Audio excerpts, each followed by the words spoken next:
Зөвлөмж 30. Зардлыг нарийн төлөвлөж, төлөвлөсөн зүйлээ зард сур.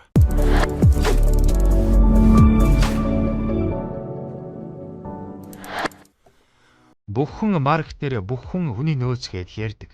Тэгвэл компани бүх хүмүүс компани ер нь яаж орлого олоод байгаа юм, ямар зардал гаргаад байгаа юм, ямар асуудал тулгараад байгаа юм гэдгийг маш сайн мэдж байх ёстой. Нэг талд нь улаан гэрэл асчихсан татвар нийгмийн даатгалын дарамтанд байхад нэг талд нь ногоон гэрэл асаачихсан энэ зүйлийг худалдан авахгүй бол болохгүй байна. Санхүү ердөөсөө ойлгохгүй байна. Захиралтай орж уулзаад шийдүүлж эхлэе. Энэ бол удаан явахгүй хандлага соёл юм. Ер нь захирал мөнгө мэдээд байгаа юм шиг боловч тэр хүн бизнесийг л харж байдаг. Тэгэхээр захирлууд санхүүгээ өөрийнхөө баруун гарал гэж бодох хэрэгтэй.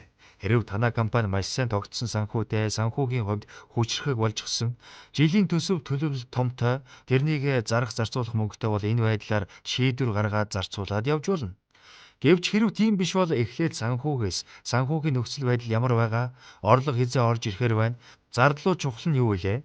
Энийг гаргахад санхүүгийн мөнгө урсгалд ямар нөхцөл байдлыг бий болох вэ гэдгийг мэдэж мэдээлэл солилцсон ажиллах ёстой.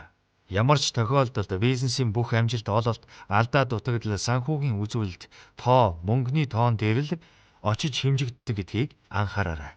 Туршлагатай сайн хүнээ ааштай гэд туршлагагүй дээрээс нь танаас сүрдэж яах хүнийг санхүү дээрээ тавиад ажиллахад танд амар боловч та дараа нь өөрөө л хариуцлага хүлээнэ гэдгийг анхаараарай.